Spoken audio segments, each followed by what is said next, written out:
Hey everybody, it's Bobby here. I just want to take just a few moments to kind of connect with you virtually. We're already through our first week of the course. Everything has been graded thus far.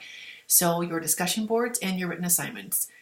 This week we're kind of jumping into the history of social welfare, human services, social work, etc. I'm extremely passionate about this for a couple of reasons. One, I love history. It would have been my second choice as a major. I watch a crazy amount of documentaries and read books. I just love understanding where we came from and how we got here. We also have to understand history so that the negative things of our history don't repeat themselves. With that being said, social work, human services, etc., is tremendously laden in history. Where did all of these things that we do and experience and practice come from? What about the social service agencies that we so well know and love? Why are they here? What was the root cause and what is the root need?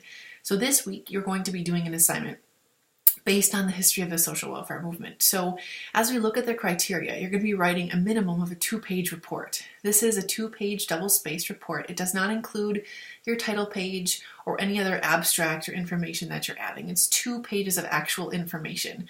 What you're going to be doing that is choosing a service outreach that was founded during the social welfare movement. The examples were given of Salvation Army, charity societies, settlement houses, whatever that may look like for you. You're probably going to want to do an additional search on that to get more information, maybe find something that you're passionate about and excited about.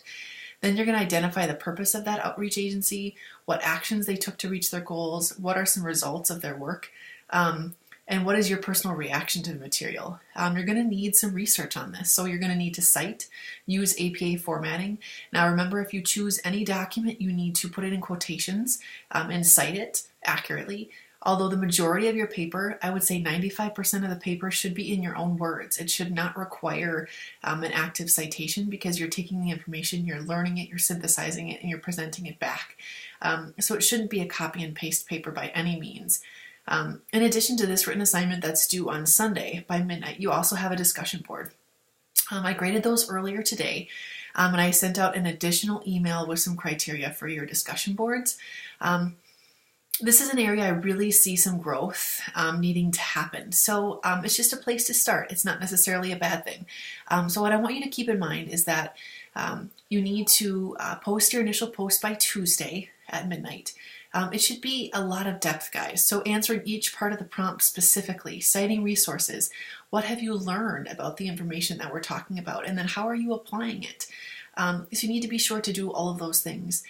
In your responses to your peers, it needs to be also citing a source, asking questions, providing your response more than just good job or I liked your thoughts, or it's really got to be of depth and substance. So I did send out an example so you guys can kind of reference that.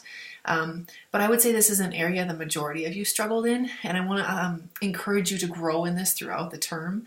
But really, I'm kind of a stickler on the discussion boards because I think it's imperative that we can discuss professionally, that we can share our thoughts eloquently, and we can defend our positions more than I think this and just spew out our thoughts without any further information. Especially when we're talking about heated topics, abortion, spanking, corporal punishment, child abuse, mental illness, etc. Some of these topics that really can get people upset, where we learn to defend our thoughts is when we do additional resource. So it's not just the person getting upset with us. You can say, well, research indicates that corporal punishment actually creates negative responses in the brain, which causes a child to fear rather than actually change their inner behavior. And so that's something you would quote, and you quote the cite the source, and that then takes it from your opinion as something that's a researched fact. Then you can comment your thoughts on that. In my experience, I've seen XYZ in the profession. This is what I think of this policy. This is what I think of the research, and this is how I've seen it play out. That's kind of how that flushes out in terms of the discussion board. With that being said, I just want to kind of comment as we're jumping into kind of thinking about what it is that we want to do in the field. Some of you may or may not have read my initial kind of post in the student lounge, but my background is pretty varied, but my 2 degrees are both in social work, both my bachelor's and master's degree with a clinical emphasis in mental health. I've done a lot of things, including being a social worker in the jail, a probation agent for youth, a clinical therapist, a group home worker when I was back in the trenches in undergrad school, and running an outpatient program for juvenile sex offenders. So I've done a lot of different things, including also advocating for victims of sexual abuse and sexual assault, and doing that before Congress, in some varying ways to improve and fund policies. So with that being said, I think there can be a push to make sure you know what you want to do today. It's okay if you don't. Things will kind of refine and grow as you go. There are some areas of practice that I didn't ever think that I would practice in and that I jumped into and absolutely loved. For example, working with sex offenders. Most would say that's probably not an area they'd want to work with, and it was by far my most prized, enjoyed experience that I was able to partake in. So I think it's okay right now to just say, these are some areas I'm interested in, this is what I think that I want to do, and this is why. Learn as much as you can and really just allow yourself to grow. One of the greatest things you can do is to work on yourself as well. Make sure that you've kind of addressed any issues that you haven't dealt with, whether it's through professional counseling, journaling, exercise, etc. Just make sure you're taking care of yourself and you're really aware of where you're at and the experiences that have brought you this far. So with that being said, we're jumping into week 2. I'm a pretty stickler in terms of grading.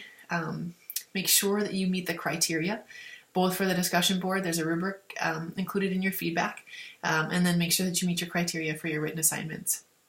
You're doing an excellent job, and I'm really, really grateful to be a part of this journey. So if you have any questions at all, I'm here, and I'm definitely willing to listen, engage, and encourage you along the way. So keep up the great work, guys.